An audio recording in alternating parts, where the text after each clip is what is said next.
E kolembisa mutu lokola ngai te na atakaka bino. Lokola bolobi bozali zoba lokola zoba na bino nazokoka ti lelo komimisa calendrier te. Lokola boza zoba bino surtout bokotika kaka na bozoba na bino. Toujours c'est la calendrier ti lelo calendrier limagate. Vous pensez que vous résoudre... Bonjour, nous avons sur la télévision. Bonjour, la communauté congolaise Mbote. Toye libino li solo ya Zakari Baba se na Ferregola.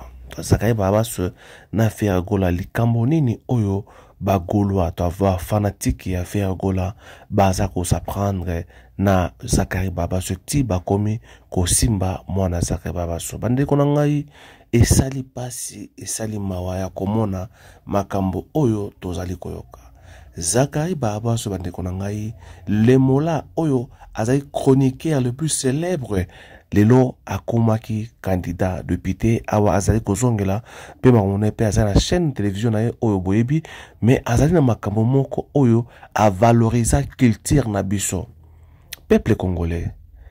Pourquoi boza ko s'apprendre na Zakari oyo asalaka polémique po amatisa culture na biso? Polémique ya Zakari nde matisa wera na Jubin Piana. Politique et polémique ya Zakari nde matisa ba wenge et mata bata ko nyata Koffi Olomide bata ba viva la musique. Zakari balosa polémique na e ça bien pour na culture mata liboso. Mais lelo oyo bande ko na bobosa ni nyonso oyo Zakari asali. Zakari za mutu oyo alitiaka makelele po eza boule na ye tindika na atia poa bande ko soki asali analyse na ye to lobi eloko mobwe beaucoup s'apprendre na ye pourquoi et comme kozwa tina mwana na ye bande ko mwana oyo Zakari za mwana biso mwana Zakari Baba so za mwana biso tuyaki ndikambo awa ya mwana ya Marie Musambo reti mututu azwaki yango lokola mwana na ye moko parce que c'est Marie Musambo sa kufa mais le likambo Zakari azana bomoi mwana ye ya mobali azana problème azana malade ole plutôt sungaye to comme ko se moquer to misango boy bande ko sali pasi bande ko ngana nazana pour la communauté congolaise toujours temps ya ko réfléchir makambo susu pourquoi tant de haine pourquoi ole to mbe ya kubungisa parce que ce qui lelo Zakari aza ko loi politique to loi polémique na concernant musique et sali eloko ya musique to zo na musique bande ko ngana to la non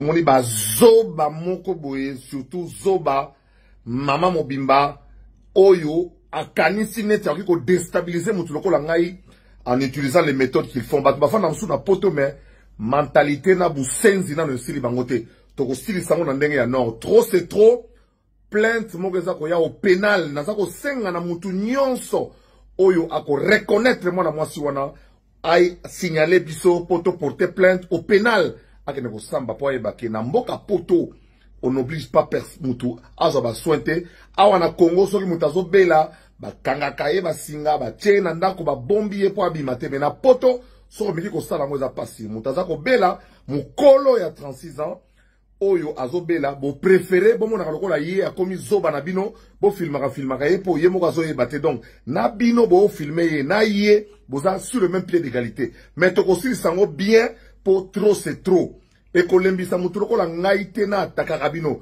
lokola bolobi bozali zoba lokola zoba na bino nazokoka ti lelo komimisa calendrier te lokola boza zoba bino surtout bokotika kaka na bozoba na bino toujours c'est la calendrier ti lelo calendrier limagate.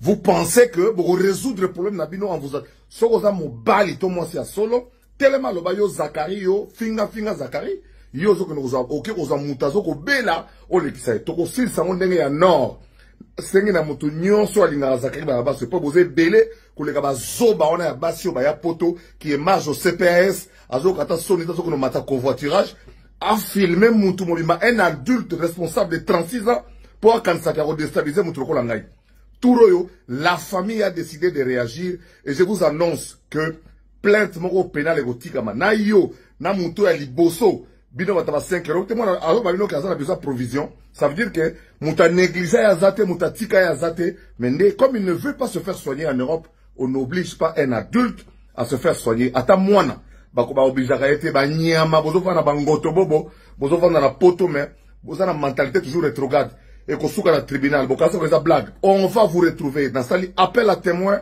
o bo yebi fi wana ya zoba wana ba soutenaka zoba na bango ya artiste wana beta mobini ya zoba abinaka se pour na kwanga ya pamba ti lelo ba futa ete na francophonie lokola yo zo côté kuna bo commissaire bo bakisele ngambo ya bouton akozwa bouton vina e mobimba ba nyama.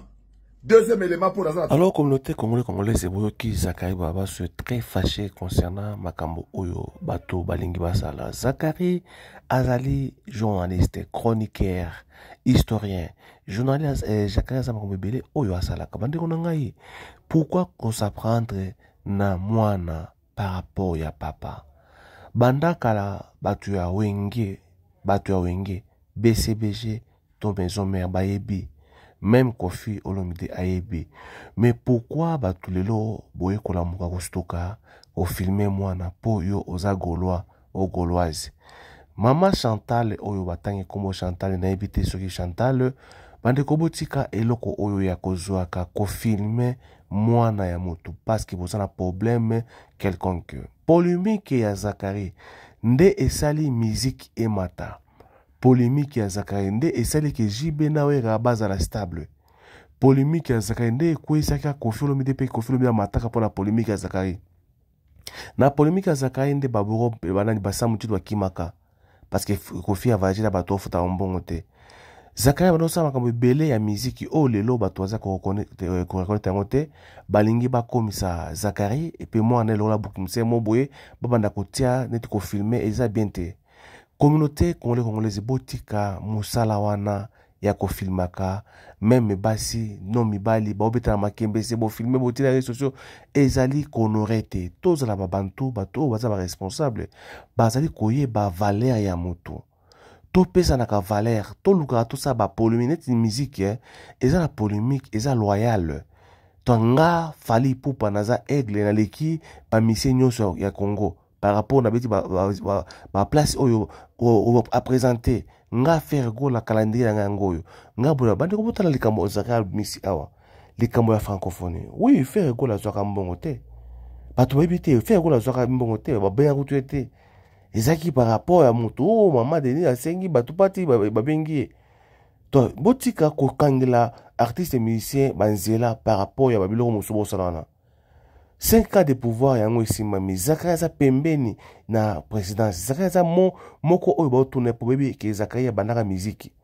président Fati ayebi Zakari bien na monde musical alors ils a bablo muso autuna mais lelo yo olingo sala pour na golo pour alobi à chrétien par rapport ya ba calendrier par rapport ya ba spectacle par rapport ya ba production mais yo olingi au commissaire au problème non Zakari abano chrétien bawera ba jibe ba papa wemba Kofi mutu moko ko s'apprendre pas moanete et puis que ça polémique ya pamba mais lelo auto mona bandeko ça la passe bandeko et ça la passe makasi ya komona bozwa photo ya mwana o za 35 ans 36 ans bo banda ko publier yango po bo kolo bakeno papa na ya bwaki se bona pour na 5 euros 10 euros et ça la passe bandeko ngai bo me akotala atanke ba bantu ba mama ba papa bo essayer ko longola mwana na buzoba oyo botia Zakari aza responsable aza papa botika kotia mwana na kati ya makambo wana parce que mwana asa asengi bino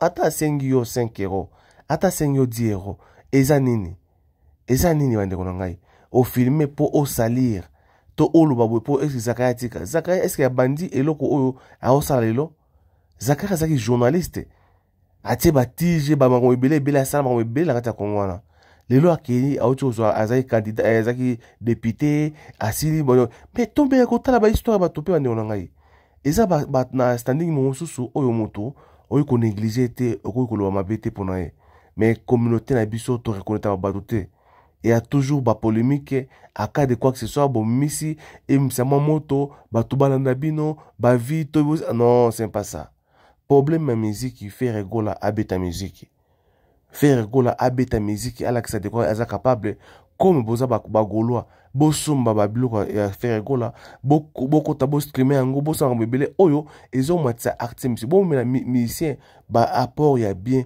qui bon mais musicien ba problème Zakari aza mieux placé actuellement na Congo parce que tout va poser des questions par rapport il y a des musiciens au bazar à moto aza makambo ebele oyo mokonzi ya mboka aza ko utiliser pour na makambo etali culture na makambo mosusu mais ce que bolingo lokela faire ekola problème tala ne ba ko finance ko bouton. Depuis l'école primaire, on nous apprend qu'il y a 26 lettres dans l'alphabet français. C'est de cette même façon que Jésus-Christ de Nazareth a 26 caractéristiques. Par la lettre A, il est l'alpha. La lettre B, il est le bon berger. La lettre C, il est Christ. La lettre D, il est Dieu. E, il est Emmanuel. F, il est formidable. G, il est glorieux. H, il est honorable. I, il est infiniment grand. J, il est Jésus. K, il est le Kairos. L, il est le lion de la tribu de Juda. M, il est majesté. N, il est le premier-né d'entre les morts. O, il est omniscient, omnipotent, omniprésent. P, il est le pain de vie. Q, il a fait 40 jours dans le désert. R, il est le roi des rois. S, il est le seigneur des seigneurs. La lettre T, si Satan est puissant, Jésus est tout puissant. La lettre U, il est l'unique. La lettre V, il est victorieux. La lettre W, les anglophones disent lui, it is a winner. La lettre X, il est xénophile. La lettre Y, il est Yahweh. La lettre Z, Jésus est la seule personne qui a pu entrer dans la maison des Zachée. Je ne sais pas par quelle situation tu passes, mais quelle que soit la situation par laquelle tu es en train de passer, Jésus sera l'alpha et l'oméga de ta vie. Que Dieu te bénisse. Shalom. Bonjour, bonjour, Nabalandinho sur Radio Télévision. Bonjour, Bandeko TikTok. Bonjour, Nabatou, Bandabiso partout dans le monde entier. Bandeko trouver une photo sur la de Cambo, il y a une promotion na communauté congolaise. Donc, tu es pour la communauté Nabiso, pour la promotion. Promotion, il y a bilo qu'on a eu au TKK, marchandise na yo, oyo so azana pour ça, il y a promotion. Luka biso, tout sur la promotion, na TikTok na biso, puis na YouTube na biso. Et on tout ce qui va congolais sont partout vous allez. Aux pour ça il y a produit na yo etambola, bilo qu'on a aux anango etambola. Tout sur la promotion na prix à kitoko parce que neza awa tout ça pour ça ko sunga ba congolais partout bazali et na bilo ko basalaka ba mona clair. Veut dire to fongoli porte pour na mututu. Oyo azana pour ça il y a publicité. Pour promouvoir bilo qu'on a au TKK, ba produit na au TKK, nzambe alola ako venir par rapport à bande ko landa biso ba partageaka baso ma produit oyo zo TK. Yango toye et pas ya mutu nyonso azana posa ya promotion ya produit na ye oyo TKK.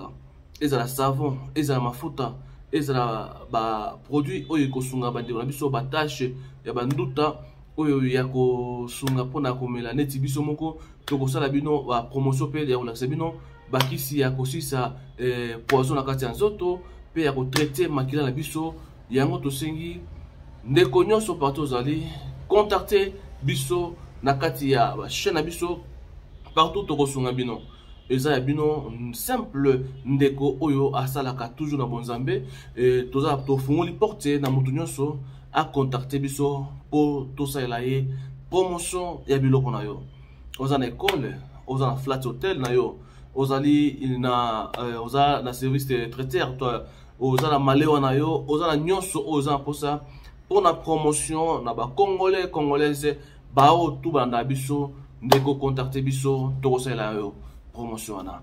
Merci Nandeko nyonso à partager.